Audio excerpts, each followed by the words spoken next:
നമ്മളെ കയ്യിലൊരു ഭണ്ഡാരം ഉണ്ട് എന്ന് സങ്കല്പിക്കുക. ഒരു കൊല്ലത്തിന് മേലെയായി ആ ഭണ്ഡാരം തുടങ്ങിയിട്ട് നമുക്കാണെങ്കിൽ അർജന്റായിട്ട് ഒരു 50,000 രൂപ ആവശ്യമുണ്ട്. അപ്പൊ ആരോ പറഞ്ഞു, നീ എന്തിനാ ഈ ടെൻഷൻ അടിക്കണത്, നിന്റെ ഭണ്ഡാരം തന്നെ പൊളിച്ചാ പോരെയെന്ന്. നമ്മൾ പറഞ്ഞു അതില് 50,000 ഉണ്ടാവില്ല.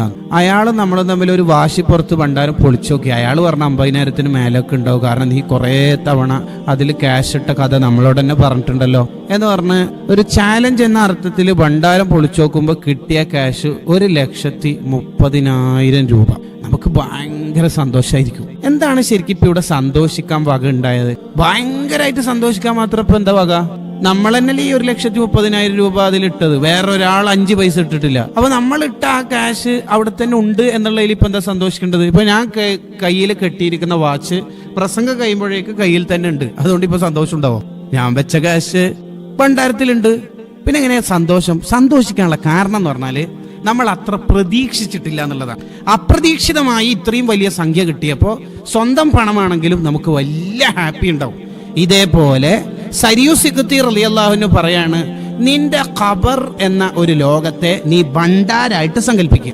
എന്നിട്ട് 10ന്റെ നോട്ട്, 5ന്റെ കോയന് കണ്ടാളോടെല്ലാം സലാം പറയാ. ആരെങ്കിലും സലാം പറഞ്ഞ വഅലൈക്കും അസ്സലാം എന്ന് മാത്രം പറയുന്നതിന് പകരം റഹ്മത്തുള്ളാന്ന് കൂടി കൂട്ടിയിട്ട് 20ന്റെ നോട്ട് ഇടുക.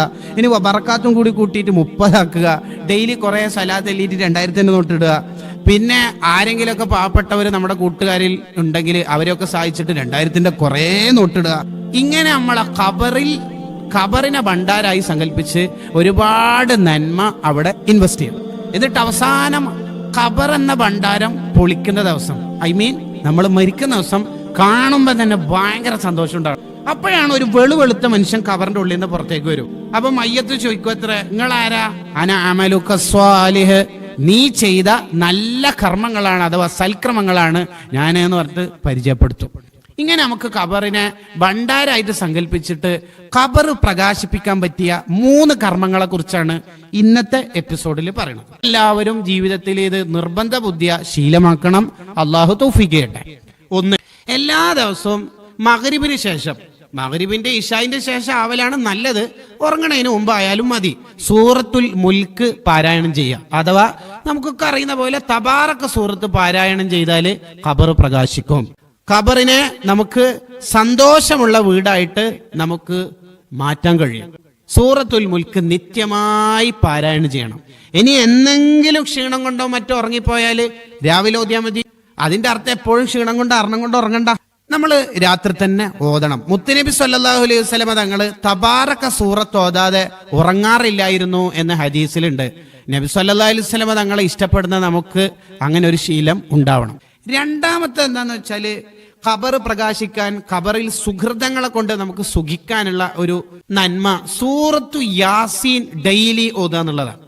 യാസീൻ സൂറത്ത് ആരെങ്കിലും മരിച്ചാൽ അവിടെ പോയിട്ട് ഓതുന്നതിന് പുറമെ, നമ്മൾ മരിച്ച ആരെങ്കിലും യാസീൻ നമുക്ക് ഓതുന്നതിന്റെ പുറമെ നമ്മൾ മരിക്കുന്നതിന് മുമ്പ് ജീവിക്കുമ്പോൾ കുറെ യാസീൻ ഓതണം. അത് ഏറ്റവും പ്രധാനമാണ്. നിങ്ങൾക്കറിയോ, ഒരു മയ്യത്തിനെ ഖബറടക്കിയിട്ട് എല്ലാരും പിരിഞ്ഞു പോയപ്പോ ഒരു മഹാൻ അവിടെ തന്നെ നിന്നു. ആ മഹാൻ ഇങ്ങനെ നിൽക്കുന്ന സമയത്തുണ്ട് ഈ ഖബറിന്റെ ഉള്ളിൽ നിന്ന് ഒരു കറുത്ത നായ പോലത്തെ ഒരു ജീവി പുറത്തേക്ക് ഓടുന്നത്. ആ നായ പിടിച്ചിട്ട് ചോദിച്ച്, ഈ എന്താടോ, ഇതാരാണ് സംഭവം? ഞാൻ ഇയാള് ചെയ്ത തെറ്റുകുറ്റങ്ങളെ എന്നെ ഈ നായന്റെ രൂപത്തിൽ രൂപാന്തരപ്പെടുത്തിയതാണ്. നീ എന്തിനാണ് ഇവിടെ വന്നത്? ഇയാളെ ശല്യപ്പെടുത്താന്, ഇയാളെ ബുദ്ധിമുട്ടിക്കാൻ. പിന്നെന്താ നീ ഖബറിന്റെ ഉള്ളിൽ നിന്ന് പുറത്തേക്ക് ഓടുന്നത്? സത്യത്തിൽ ഇയാളെ ബുദ്ധിമുട്ടിക്കാനാണ് ഞാൻ വന്നതെങ്കിൽ പോലും ഇയാൾ ഡെയിലി രാത്രി യാസീൻ ഓതുന്നതാ.